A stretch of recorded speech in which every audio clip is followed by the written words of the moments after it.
Let me finish filming, bud. He thinks I have a T-R-E-A-T in my pocket, and I don't. I don't have any more. That's it, no more. I have finished my setup here, and this is my new little desk here. I really like it. And I have to decorate the top, but I have organized all my drawers. There's my brushes, there's my light. I just gotta figure out the lighting situation. As you can see, the sun's coming from behind me. This is one mirror I have there. Also, they had these really cool for, I think these were $5.99 or something, these plastic tops.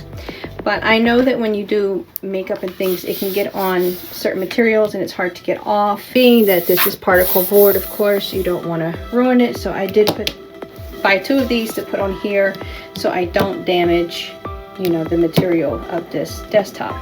This is my setup. I'm very happy with it, and I am glad to share it with you. I want you to go out and be fancy and fabulous until I see you in the next video. Bye!